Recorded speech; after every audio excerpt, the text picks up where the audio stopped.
Bonjour, vous écoutez Station Schumann, le podcast qui parle d'Europe de la Fondation Robert Schuman, avec le soutien de la Fondation Calouste Gulbenkian, présenté par Pascal Johannin.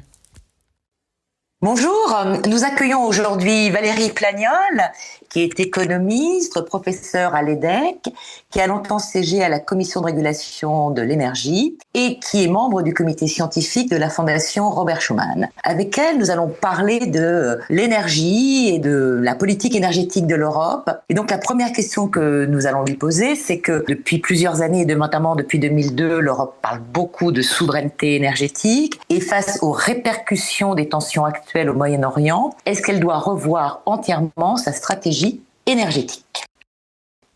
Alors bonjour Pascal et merci pour cet entretien. La crise actuelle confirme plutôt que l'Union européenne doit poursuivre et approfondir sa stratégie de transition énergétique, celle dans laquelle elle s'est engagée déjà depuis plusieurs années, et il ne s'agit pas en fait de la revoir. Le choc de la Russie en 2022, la crise au Moyen-Orient actuellement, montrent en fait que nous sommes encore structurellement assez dépendants des énergies fossiles importées, et c'est un des principaux talons d'Achille de notre Union. La diversification des sources d'approvisionnement en faveur notamment du GNL américain depuis 2022, ça n'est qu'une solution de court terme. Le plan Repower EU qui avait été lancé au printemps 2022 reflétait déjà en fait une préoccupation beaucoup plus large que seulement les tensions actuelles au Moyen-Orient. Et aujourd'hui, nous sommes véritablement sur une trajectoire que nous devons poursuivre. Alors, vous expliquez que l'Europe a réussi sa transition de mix électrique plus vite que celle de mix énergétique. Et moi, je ne suis pas sûre que tous nos auditeurs savent exactement la différence entre les deux. Donc, pourriez-vous nous expliquer la différence qui existe entre les deux ? Est-ce que cela révèle une vérité plus profonde, que décarboner la production est relativement simple, mais changer les usages et les comportements est beaucoup plus compliqué, notamment politiquement. Et dans ce contexte, les investissements massifs dans les énergies renouvelables suffiront-ils réellement à protéger l'Europe contre de futures crises géopolitiques ? Et question en tout cas qui fâche beaucoup en Europe, mais le nucléaire est-il incontournable pour garantir la stabilité énergétique européenne ? Alors, pour commencer, effectivement, le mix électrique désigne la répartition des différentes sources de production d'électricité. Le nucléaire, les énergies renouvelables, les énergies fossiles sont effectivement ce qui contribue à fabriquer de l'électricité.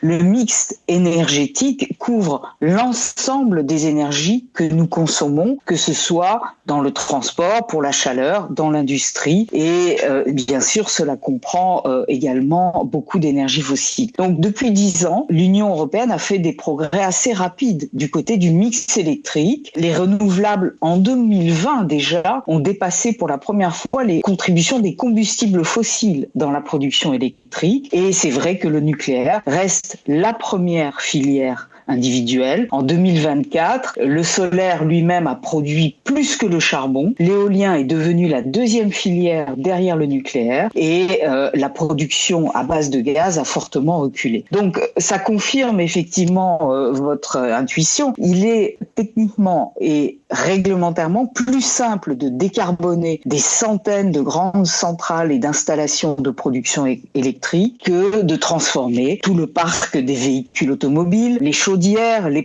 procédés industriels et donc globalement les usages et les comportements. Ça exige des arbitrages politiques beaucoup plus sensibles, beaucoup plus complexes en matière de logement, de mobilité, d'industrie, d'emploi, et c'est un processus beaucoup plus long. Si je peux l'illustrer et répondre aussi à votre question concernant le nucléaire, le cas français par exemple illustre particulièrement cette dissociation. Alors la production électrique est à 90% décarbonée en France, même si on tient compte des problèmes de gestion des pointes de demande, des pointes hivernales, et notre mix énergétique, en revanche, reste carboné à 60%. Et nous dépendons encore très fortement donc des hydrocarbures. C'est le cas bien sûr quand on regarde les transports, même si le parc et la demande de véhicules électriques a fortement augmenté. Le parc des véhicules électriques en France, mais aussi à peu près partout en Europe, est autour de 2% du parc total. Alors, Concernant aussi la protection vis-à-vis des crises géopolitiques, et là, moi, je pense à la crise récente, celle de 2022, mais on peut remonter aussi au choc pétrolier de 73. Il est clair que le recours massif aux renouvelables a quand même réduit notre dépendance aux combustibles importés, et ça, c'est plutôt une bonne nouvelle. Mais ça ne suffit pas, d'une part, à couvrir tous nos usages, on vient de le voir, ni à assurer la sécurité totale de nos approvisionnements, même si on ne craint pas vraiment une rupture dans ce domaine. Et l'autre problème, c'est que l'Union européenne reste fortement dépendante des prix mondiaux. Donc, nous avons une situation de court terme encore de forte pression sur les prix, des stocks, que ce soit du côté des véhicules thermiques, la problématique de la transformation de l'industrie chimique, notamment à travers la production d'engrais ou de plastique, qui sont en fait à la veille d'une transformation majeure. Elle est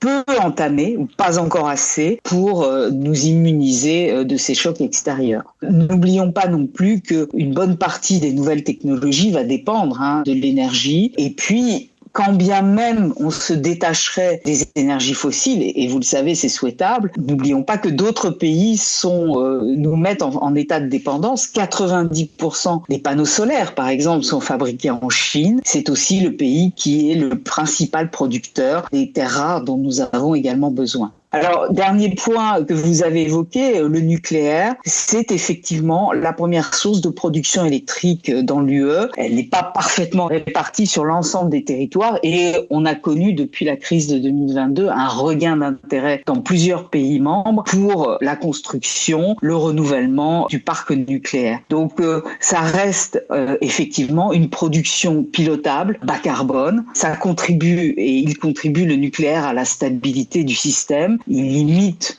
notre exposition aux marchés mondiaux du gaz et du pétrole. C'est aujourd'hui un pilier quand même difficilement substituable pour la stabilité énergétique de notre mix, même si il est important d'y inclure en fait une variété d'autres sources, que ce soit, on l'a dit déjà, les renouvelables, mais aussi la question du stockage, non seulement de l'électricité, mais aussi en partie des fossiles. Nous devons gérer en fait la problématique, je le disais, des pointes et des pics de consommation. Ça reste toujours un élément pour lequel il faut des appoints de flexibilité. Donc là encore, nous dépendons aussi, même dans le nucléaire, d'approvisionnement extérieur pour le combustible, l'uranium en l'occurrence. Et il reste aussi bien sûr la question de l'acceptabilité de cette industrie, que ce soit auprès de la population. Oui, on voit bien que là, il y a des divergences entre États membres qui ne sont pas tous alignés, mais on voit aussi que, justement, par rapport à la guerre en Ukraine et à la dépendance aux hydrocarbures, on a en effet des pays qui, sans être opposés au nucléaire fortement, se sont un peu alignés pour dire, écoutez, il faut pas qu'on obère le nucléaire pour se donner les chances d'avoir un mix énergétique plus équilibré, et reviennent un petit peu à des positions moins anti-nucléaires qu'ils ont pu connaître, mais il y a en effet toujours des opposants fermes à cette technologie.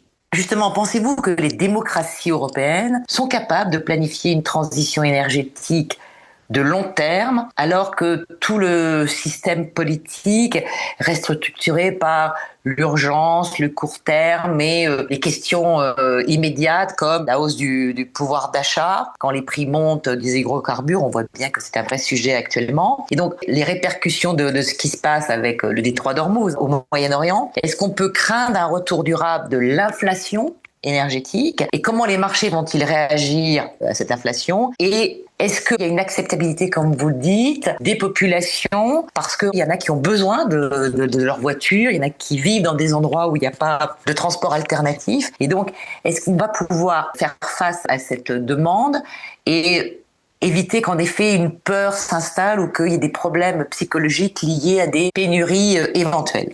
Alors, moi, je vous répondrai d'abord que l'urgence, le souci du pouvoir d'achat, ils ont leur vertu. Parce que, on le voit, c'est quand même la hausse récente des prix qui a complètement soutenu la hausse non moins spectaculaire des ventes de véhicules électriques. C'est-à-dire que la réaction, en fait, des consommateurs est assez spectaculaire. On est, depuis le mois de février, sur des hausses de ventes de véhicules électriques de plus de 20%.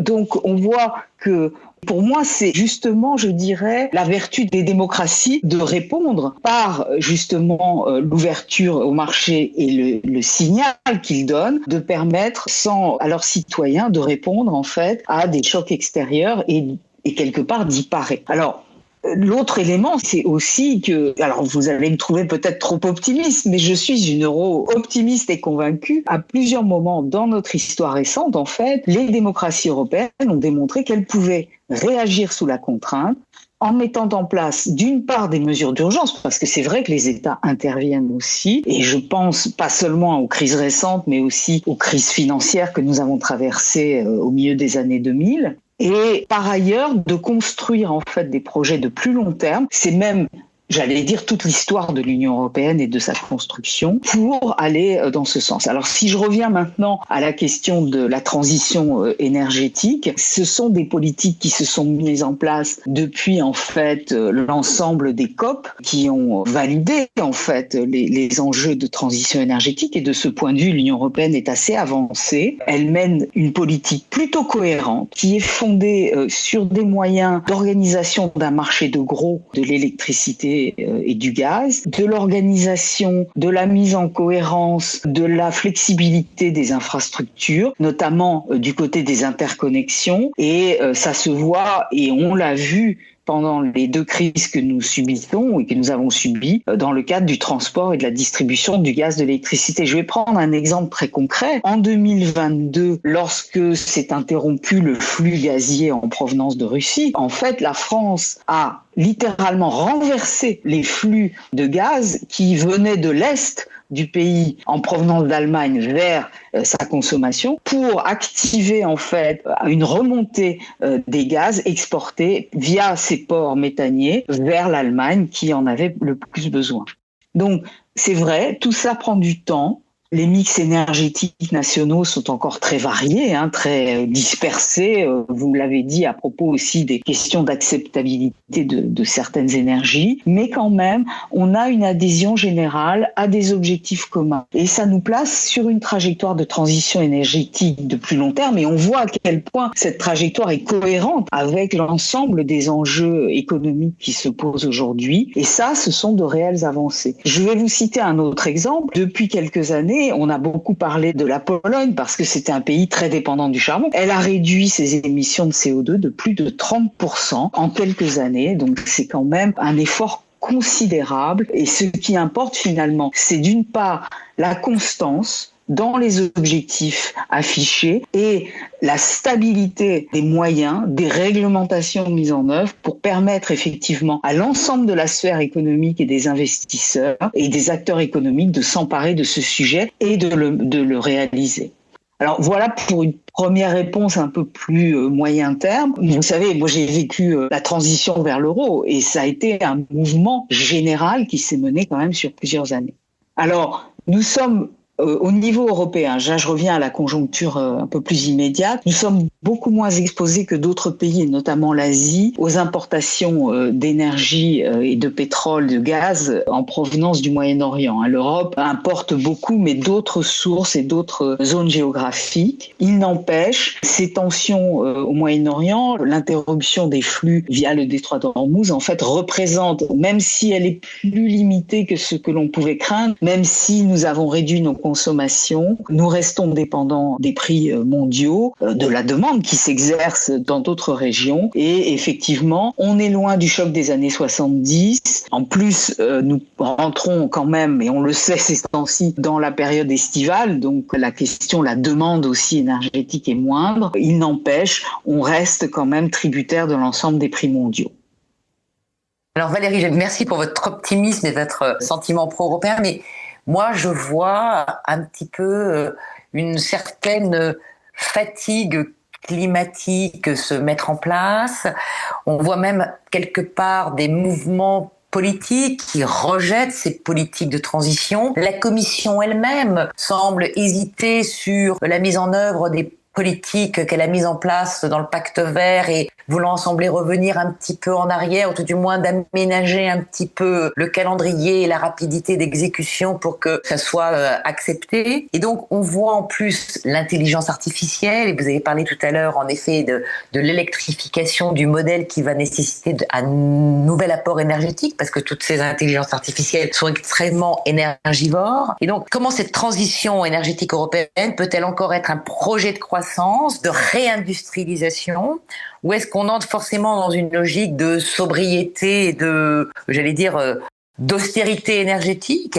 Et vous parliez tout à l'heure en effet de la moindre dépendance de l'Europe par rapport à d'autres pays, mais justement quels sont les nouveaux acteurs avec lesquels nous allons devoir jouer? On sait que un des rares pays, alors européen au sens géographique, mais pas du tout Union européenne, qui est un producteur, c'est la Norvège. Est-ce qu'on doit avoir d'autres partenaires, genre l'Algérie ou certains pays africains? Et donc, quelle est la logique nouvelle de stratégie énergétique pour l'Union européenne que vous voyez?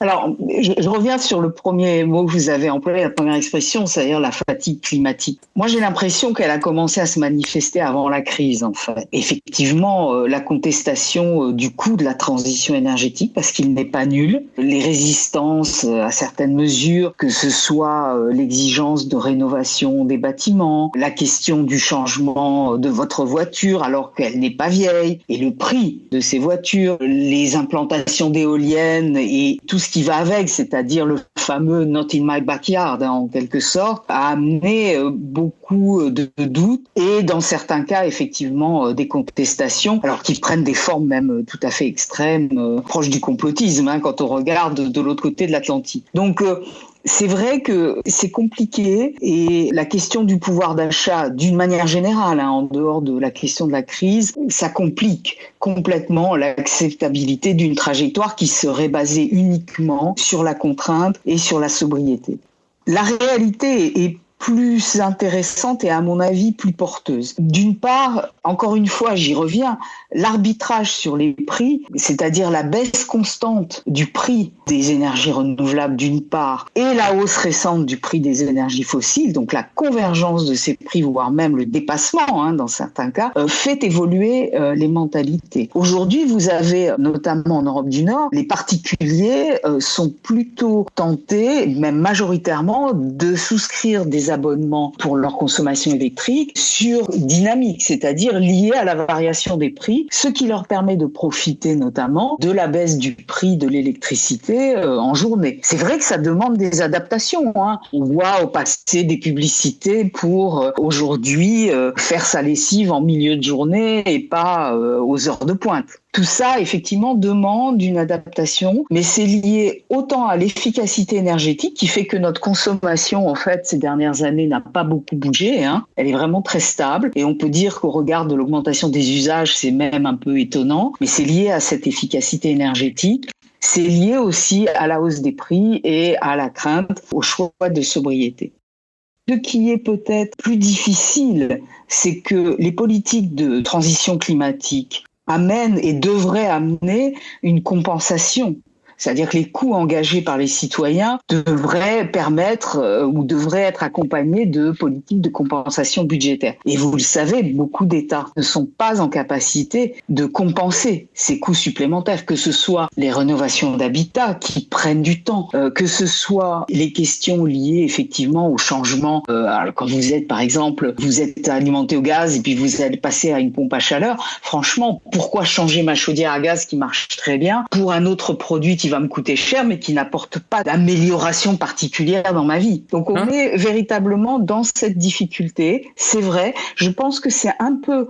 Pour moi, c'est plutôt indépendant de la situation actuelle. Et au contraire, je dirais que la hausse des prix, le signal prix, encore une fois, tend à faire en sorte que les gens prennent conscience de ça. J'ajouterais que les enjeux climatiques nous rendent beaucoup plus sensibles aussi à ces nécessités. À mon avis, ce qui peut effectivement nous aider. Pour ce qui est de l'intelligence artificielle, l'implantation notamment des grands data centers dont on parle beaucoup actuellement, c'est à la fois une nécessité dans notre capacité à être présent dans la chaîne de valeur de ces nouvelles technologies qui se met en place. C'est aussi, je crois, là, l'IA est à la fois le problème et un petit peu la solution à ce problème. C'est-à-dire qu'il apporte beaucoup de solutions, d'efficacité, les grilles intelligents, donc les réseaux intelligents, l'arbitrage entre une très forte demande de consommation liée à ces nouvelles installations, mais aussi la capacité à mutualiser dans les communautés où ils s'implantent les productions électriques qu'ils demandent eux-mêmes. Donc tout ça peut s'organiser. Ça prend du temps. On est dans un processus industriel. On n'est pas dans l'immédiateté, mais c'est quand même des choses sur lesquelles on peut compter. Alors sur le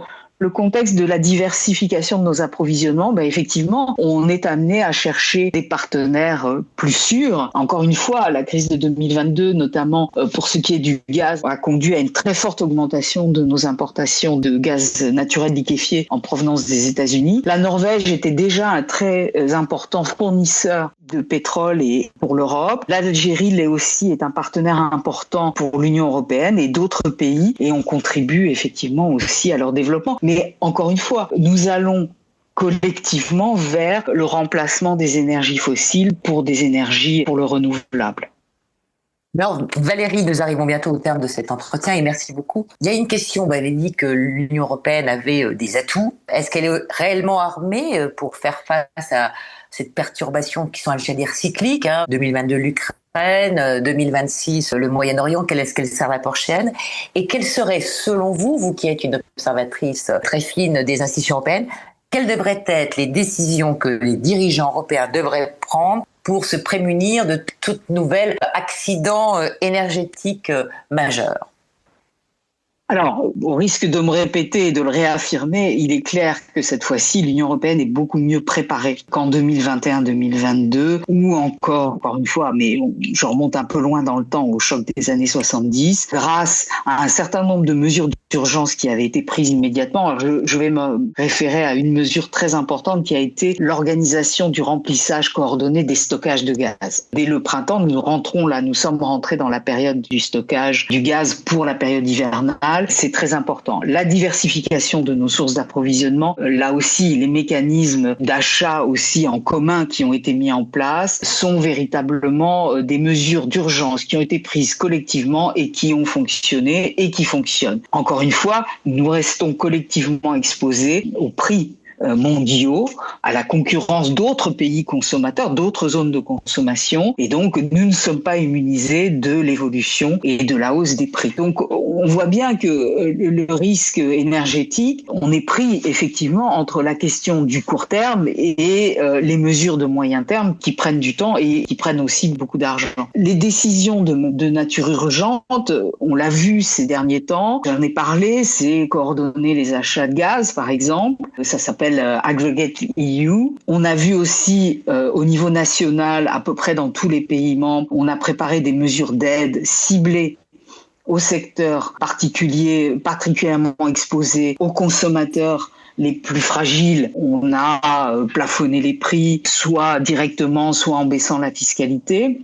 Donc avec des mesures budgétaires compensatoires. Et simplement, on s'est aperçu, et l'expérience aussi joue énormément, que ces mesures ne peuvent et ne doivent être que temporaires, au risque de créer de trop grandes distorsions sur les prix et même sur la concurrence. Donc à moyen terme, le seul chemin que je vois, c'est quand même l'accélération de la transition énergétique vers les renouvelables, vers l'efficacité, vers l'électrification. Mais encore une fois, ces trois pôles, y compris celui de la sobriété, vont ensemble, marchent ensemble, et ce sont des objectifs qui sont essentiels. Alors, l'Union européenne, vous l'avez dit, s'est penchée un petit peu quelquefois dans le doute sur ces questions. Il est question aussi de simplifier certaines procédures réglementaires pour faciliter, voire accélérer les investissements dans ce domaine. On est en face de processus d'investissement considérables et de changements d'usage eux aussi importants. Ça se fera dans le temps, c'est clair. Et j'ai tendance à penser que nous sommes quand même sur un bon chemin et même le bon chemin. Merci Valérie Vagnol pour cet éclairage sur les enjeux de politique énergétique européenne. Je vous remercie beaucoup et je vous donne rendez-vous pour un nouvel épisode très prochainement. Merci d'avoir écouté cet épisode de Station Schumann et à très bientôt pour un nouvel épisode.